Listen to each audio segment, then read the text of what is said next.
जब आपको बहुत गुस्सा आता है ना, तो आप या तो अपना नुकसान करते हैं या दूसरों का नुकसान करते हैं। और दूसरों का नुकसान कम होता है, गुस्से में अक्सर अपना ही नुकसान ज़्यादा होता है। आप गुस्से में कुछ बोल देंगे किसी को, तो बोल के तो गुस्सा 4 मिनट बाद ठंडा हो जाएगा 2 मिनट में, लेकिन रिश्ते बिगड़ जाएंगे सदा के लिए। इसलिए 2 मिनट का गुस्सा कंट्रोल करना चाहिए। कैसे कंट्रोल करेंगे आप कहो तो मैं आज उपाय बता दूं आपको।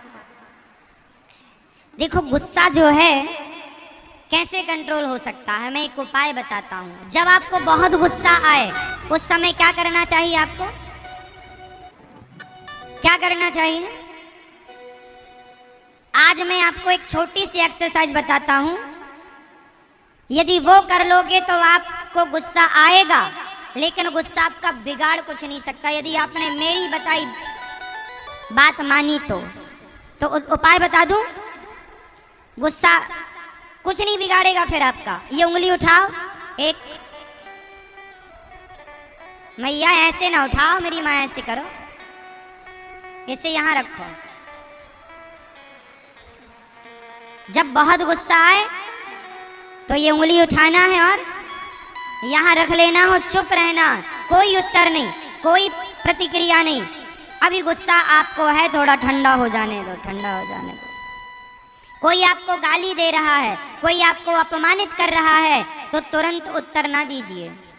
रावण ने सीता मां को चुराया तो राम जी ने तुरंत उत्तर नहीं दिया। समझदार व्यक्ति तुरंत नहीं बोलता। समझदार व्यक्ति वो है जो समझ करके बोले। ज्ञानी मारे ज्ञान से तो अंग अंग भिद जाए, और मूर्ख मारे लाठी से तो पूंछ खपड़िया जाए। इसलिए ज्ञानी ज्ञान से मारता है। आप अभी हमें गाली दो, हम आपको कुछ ना कहेंगे, लेकिन समझदारी वह है कि आप समय आने पर उत्तर दें और सटीक उत्तर दें। ऐसा उत्तर दें कि सामने वाला निरुत्तर हो जाए, कोई उत्तर ना हो। इंतजार कीजिए वक्त का, चुप रहिए। एक राजा था। उस राजा के दरबार में सर्दियों का मौसम था, खुले मैदान में दरबार लगा था, मंत्री संतरी प्रजा लोग बैठे थे। एक कोई आदमी आया, राजा से बोला, महाराज मेरे पास 2 हीरे हैं, इन 2 में एक असली है एक नकली है। यदि आपने असली हीरा पहचान लिया तो मैं आपको वो हीरा दे दूंगा, और यदि नहीं पहचाने तो हीरा जितने का है उतनी कीमत आपको मुझे देनी पड़ेगी। यदि शर्त मंजूर है तो ये खेल खेल लेते हैं। राजा बोला कि मेरे पास 10 जौहरी हैं, और जौहरियों के लिए हीरा पहचानना कोई बड़ी बात नहीं है। हीरे टेबल पर सजाए गए, रखे गए। 2 हीरे थे, एक से वजन, एक सी कटिंग, एक सी चमक, एक सा उनका आकार आकृति, सब एक सा। अब बड़े बड़े जौहरी आए, लेकिन वो हीरे को पहचानने में असमर्थ हो गए। एक जौहरी आया, उठाया, बड़ी देर तक देखा, पर वो ये ना कह पाया कि कौन असली है कौन नकली। इतना बढ़िया था, कोई फर्क नहीं नजर आ रहा था असली और नकली में। राजा के 10 जौहरी हार गए, और राजा ने शर्त लगाई इसलिए थी कि मेरे पास 10-10 जौहरी हैं, और जौहरी के लिए हीरा पहचानना कोई कठिन नहीं है। पर वो 10 जौहरी फेल हो गए। मैया, ओ पंचायती मैया, ओ मेरी माँ, सुन लो मेरी माँ, बाद में कर लेना पंचायत। 10 के 10 जौहरी फेल हो गए। राजा शर्त हार गए। राजा ने मंत्री को कहा कि ठीक है, शर्त हार गए हैं, जितनी कीमत है हीरे की वो इस आदमी को दे दिया जाए। तभी पीछे से एक अंधा आदमी आया, महाराज एक मौका मुझे दो, मैं बताऊंगा कि असली कौन और नकली कौन। राजा बोले, क्यों अपना मजाक उड़वाते हो? बड़ी बड़ी आंखों वाले तो पहचान ना पाए, तुम तो अंधे हो। अंधा आदमी कैसे पहचानेगा कि असली हीरा और नकली हीरा? अब अंधा बोला, महाराज सूरदास जी ने कहा, एक मौका तो दो। क्या बिगड़ जाएगा आपका? कुछ नहीं बिगड़ना, शर्त तो हार ही गए हो, एक मौका दे दोगे शायद जीत जाओ। राजा को लगा चलो कह रहा है दे देते हैं मौका। अंधा आया, उन दोनों को अपने हाथ में पकड़ा और पकड़ते हुए बोला, महाराज ये हीरा असली है और ये हीरा नकली है। अब जिसका हीरा था वो समझ गया कि ये अंधा ठीक कह रहा। अब सारी सभा, सारे लोग आश्चर्य में डूब गए, महाराज ये अंधा। राजा ने जौहरी से पूछा क्यों, ये सही कह रहा? हाँ महाराज ये एकदम सही कह रहा, ये असली और ये नकली है। अब राजा बाजी जीत गए, पर सारी समाज को अब ये जानना था कि इस अंधे ने कैसे पहचाना। अब हीरा कौन है, असली कौन है, नकली कौन, इसमें किसी का इंटरेस्ट नहीं। अब तो ये जानना चाहते हैं लोग इसने पहचाना कैसे। लोगों ने पूछा, उस जौहरी ने पूछा जिसका हीरा था, उसने कहा भाई तुम तो अंधे हो, जो बड़े बड़े जौहरी ना कर पाए वो तुमने पल भर में कर लिया, कैसे किया? उस अंधे ने कहा बहुत आसान है हीरे को पहचानना। कैसा? बोले ये हीरे बड़ी देर से धूप में रखे हैं, बहुत देर से ये हीरा धूप में रखे हैं और धूप के कारण जो गर्म हो गया, जो गर्म हो गया वो, जो गर्म हो गया वो, जो गर्म हो गया वो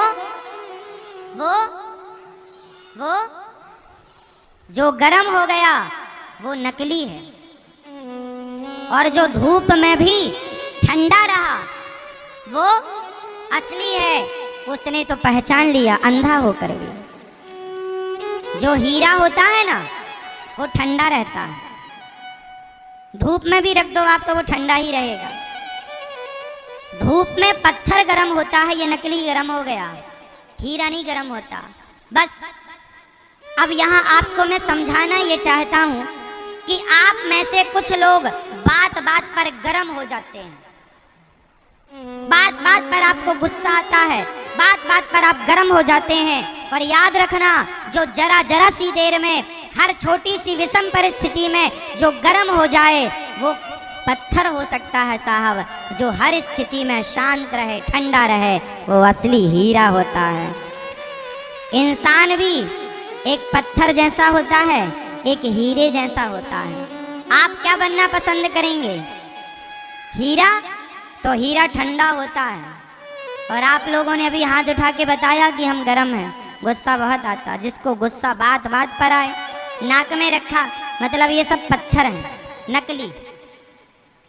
नकली गर्म होता है, असली गर्म नहीं होता। भगवान श्री कृष्ण ने 100 गालियां सुनी फिर भी गर्म नहीं भये, फिर भी जोर से। असली हीरा है ना कन्हैया। भगवान शंकर को भरी सभा में ससुर ने गालियां दी, गर्म नहीं हुए। क्यों? असली है। असली हीरा, असली लोग वो होते हैं जो बात बात पे गुस्सा करे, वो नकली। गुस्सा क्यों करे? थोड़ा तो बर्दाश्त करो, थोड़ी सहनशीलता बढ़ाओ, जरूरत है सहनशीलता की, बढ़ाओ। सहन करने वाला श्रेष्ठ होता। इसलिए आज से कितने लोग असली हीरा बनेंगे और आप अपने गुस्से पर कंट्रोल करेंगे। कौन करेगा? आप खुद करेंगे। किससे करेंगे? अपने विवेक से करेंगे। आप ऐसे ड्राइवर हैं जिस ड्राइवर के पास एक्सीलेटर और ब्रेक दोनों हैं। चाहे तो आप गुस्सा करो, चाहे तो आप कंट्रोल करो, मर्जी आपकी।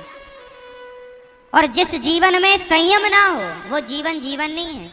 कुत्ता बिल्ली के जीवन में संयम नहीं होता, और इंसान होकर आप यदि संयमी नहीं हुए तो फिर इंसान कैसे हैं आप? जानवरों जैसी हरकत है फिर तो।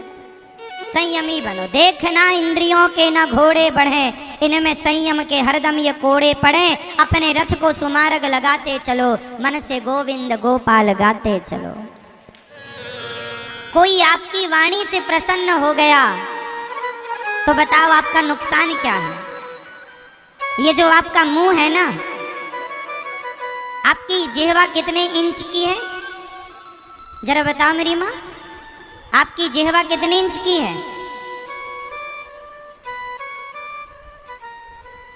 है ना? लगभग 3 इंच की ये जिह्वा। ये जब आग लगाती है ना तो बुझाई नहीं बुझती। इसलिए शब्दों में बड़ी जान होती है। शब्दों में, जोर से, शब्दों में बड़ी जान होती है। इन्हीं से आरती, अरदास और अजान होती है। यही समुंदर के वह मोती हैं जिससे इंसानों को पहचान होती है। आपका रुतबा ना बताएगा कि आप कैसे हैं, आपकी वाणी बताएगी कि आप कैसे हैं। व्यक्ति का परिचय उसके कपड़ों से नहीं होता। व्यक्ति का परिचय बड़ी गाड़ी, बड़े मकान, बड़े पैसे से नहीं होता। व्यक्ति का परिचय उसकी वाणी कराती है कि आप कितने अच्छे व्यक्ति हैं, आपका व्यक्तित्व क्या है। इसलिए शब्द संभाल के बोलिए। शब्दों में बड़ी जान। कौआ का काँव काँव कोई नहीं सुनता, पर कोयल की कूह कूह सब सुनना चाहते हैं। शब्द ही तो है। दोनों का रंग काला है, कौआ भी काला, कोयल भी काली। कोयल कूकती है, सारा जमाना सुनता है। कौआ काँव काँव करे तो लोग उड़ा देते हैं घर से, कोई नहीं सुनना चाहता। इसलिए आप वाणी आपकी ठीक होनी चाहिए, सबके लिए नेक भाव हो। छोटा है अच्छे से बोलो बेटा, है ना? कभी ऐसे शब्दों का प्रयोग ना करो कि सामने वाले का दिल दुखी हो जाए। अच्छी वाणी, है ना? कुछ लोग बड़ा कड़वा बोलते हैं, कठोर बोलते हैं। सत्य बोलना चाहिए पर कठोर सत्य नहीं, मीठा सत्यम ब्रूयात प्रियम ब्रूयात। सत्य 2 प्रकार का होता है, एक कड़वा एक मीठा। जैसे अंधे को आपने अंधा कहा तो वो सत्य तो है पर कड़वा सत्य है। अंधे को कहेंगे ए अंधे यहाँ आओ, ये सत्य तो है क्योंकि अंधे को आपने अंधा कहा, पर ये कड़वा है। मीठा क्या है? सूरदास जी जरा यहाँ आइए, वही बात है पर अच्छी हो गई। सूरदास जी यहाँ आइए। इसलिए वाणी में संयम होना चाहिए। वाणी बिगड़ जाएगी ना तो महाभारत हो जाएगा। वाणी बिगड़ जाएगी तो क्या होगा? अच्छा ये बताओ, रिश्ते बनते और बिगड़ते कहाँ से हैं? जोर से, वाणी से। मतलब आपके जीवन में आपकी वाणी बहुत बड़ी भूमिका निभाती है, हाँ या ना? आपके जीवन में आपकी वाणी बहुत बड़ी भूमिका निभाती है। अरे हमारे यहाँ कहावत कहते हैं कि बातन हाथी पाइए और बातन हाथी लात। क्या मतलब हुआ इसका? यदि आपकी बातें अच्छी हैं तो बातों के बल पर हाथी दान में मिल जाएगा, और बातें बिगड़ गई तो हाथी के पांव के नीचे कुचलवा दिए जाओगे यदि वाणी बिगड़ गई तो। इसलिए बातन हाथी पाइए, बातन हाथी लात। इसलिए वाणी संभाल के। झगड़े किस लिए होते हैं?